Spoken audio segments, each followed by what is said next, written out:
बिस्मिल्लाहिर्रहमानिर्रहीम। अस्सलाम वालेकुम नाज़रीन, उम्मीद है आप सब लोग खैर खैरियत से होंगे। जैसा कि आपको पता है कि एशिया की दो बड़ी मिलिट्रियाँ और जौहरी ताकत रखने वाले ममालिक भारत और चीन सरहद के साथ फ़ौजी महाजराई में मसरूफ़ हैं, जिसकी वजह से दोनों ममालिक की फ़ौजी ताकत इस वक्त मौजूए बहस है।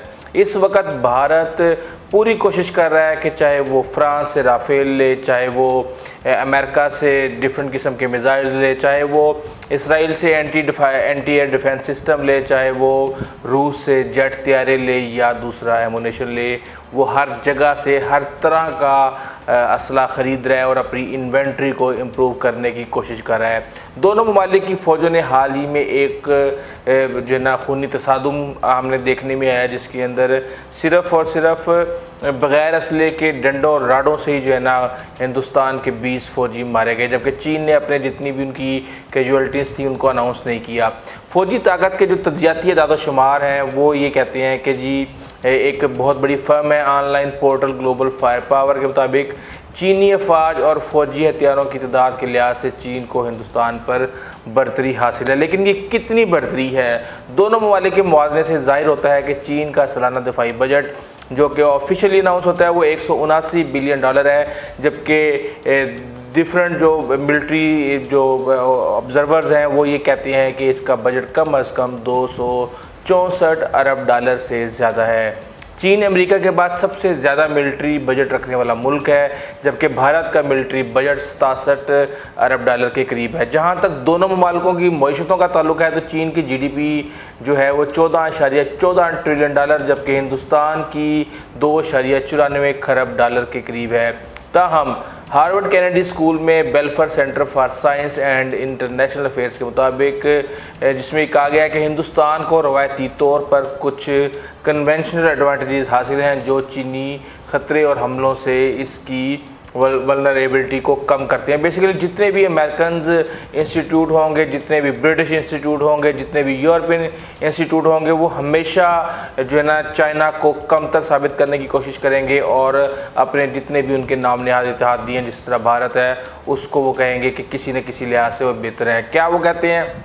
वो कहते हैं जी फिज़िकली जो इंडियंस हैं वो ज़्यादा स्ट्रॉन्ग है, वो ज़्यादा ताकतवर हैं और वो जो है ना उन इलाकों में ज़्यादा लड़ने की सलाहियत रखते हैं। लेकिन आपने इससे पहले जो एक एग्जांपल देखा है 1962 की जंग, उसमें वो नज़दीक भी नहीं आए एक दूसरे के, जबकि Swedish think tank Stockholm international base research के मुताबिक जो हालिया दादोशुमार हुए हैं, चीन के पास 320 एटमी वारहेड मौजूद हैं, जबकि भारत के पास उससे आधे भी नहीं बल्कि 150 जौहरी हथियारों का मालिक है भारत। और चीनी दिफाई जो वाइट पेपर के मुताबिक इसमें एटमी ताकत से चलने वाले जो हमला आवर आबदोज़ हैं वो 2 इकसाम की हैं, जो दूसरे जौहरी हमले की सलाहियत रखते हैं, जिसको हम इंग्लिश में सेकंड स्ट्राइक कहते हैं। हिंदुस्तान ने भी हाल ही में अपनी इंडिजीनियस इरहान क्लास जौहरी आबदोज़ का आगाज़ किया है, जिससे उसको सेकंड स्ट्राइक की सलाहियत हासिल हो गई है। और नई दिल्ली ने रूस से भी 10 साल लीज़ पर एक एटॉमिक आबदोज़ INS चक्कर ले रखी है। इसमें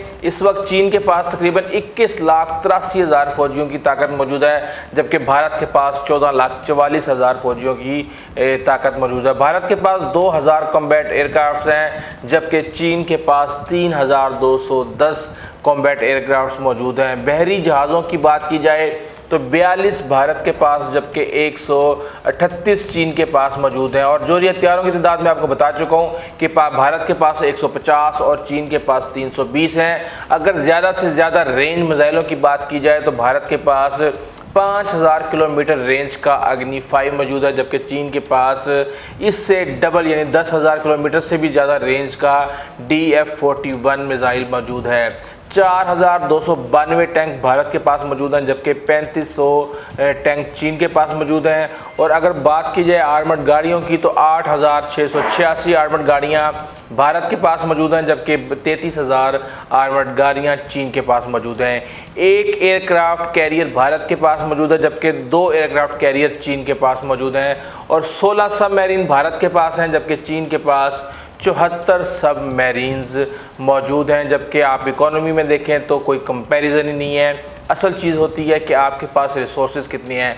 चाइना ये दावा करता है कि जितने भी हथियार उसने दूसरे ममालिक से इंपोर्ट किए हैं उन सबसे बेहतरीन और सबसे ज़्यादा जो सलाहियत के हामिल जो हथियार हैं वो हैं जो कि चीन ने खुद अपने चीन के अंदर तैयार किए हैं। आपको पता है टेक्नोलॉजी के लिहाज से जो है ना अमेरिका के बाद चीन का कोई भी मुकाबला नहीं कर सकता, और चीन हर रोज़ हर दूसरे या तीसरे दिन हम देख रहे होते हैं कभी वो PCL 191 जो है ना अपनी आर्मी में इंडक्ट कर रहा होता है, कभी वो एयरक्राफ्ट अपनी आर्मी में एयरफोर्स में इंडक्ट कर रहा होता है। हर रोज़ एक नए से नया असला वो लेके आ रहे हैं। पिछले दिनों एक उन्होंने टैंक इसके अंदर ऐड किया था, और वो सारी की सारी मैन्युफैक्चरिंग जो है वो चाइना के अंदर की जा रही है। जबकि चाइना के पास जो S-400 मिसाइल डिफेंस सिस्टम है जो कि उसने हाल ही में रूस से लिया है, कहा जाता है कि उसका इस वक्त पूरी दुनिया के अंदर कोई मुकाबला नहीं है। बेशक इसराइल से भारत एक डिफेंस सिस्टम ले रहा है, लेकिन वो और S-400 का बिल्कुल भी कंपैरिजन नहीं है। जबकि ग्राउंड पे अगर बात की जाए तो इस वक्त भारत ने कोई कसर नहीं छोड़ी हुई। लद्दाख के अंदर हर जगह पे उन्होंने तकरीबन 62 के करीब वहाँ पे अपने पॉइंट्स जो है ना बनाए हुए हैं, जहाँ पे नई चौकियाँ बनाई गई हैं, जहाँ पे फौजियों को उतारा गया है।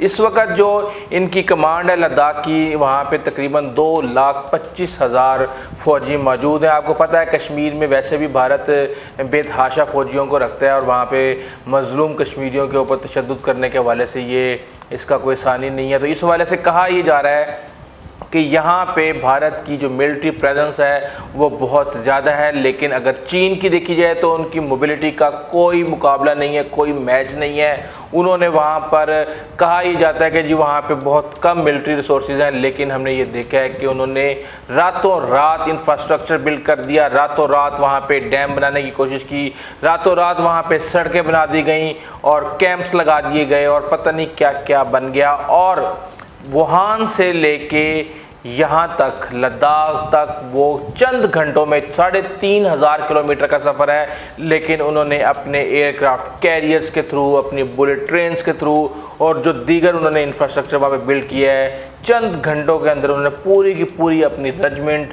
की जो मूवमेंट है वो कर दी। इसका मतलब ये है कि इंफ्रास्ट्रक्चर और मूवमेंट के हवाले से चीन का कोई सानी नहीं है।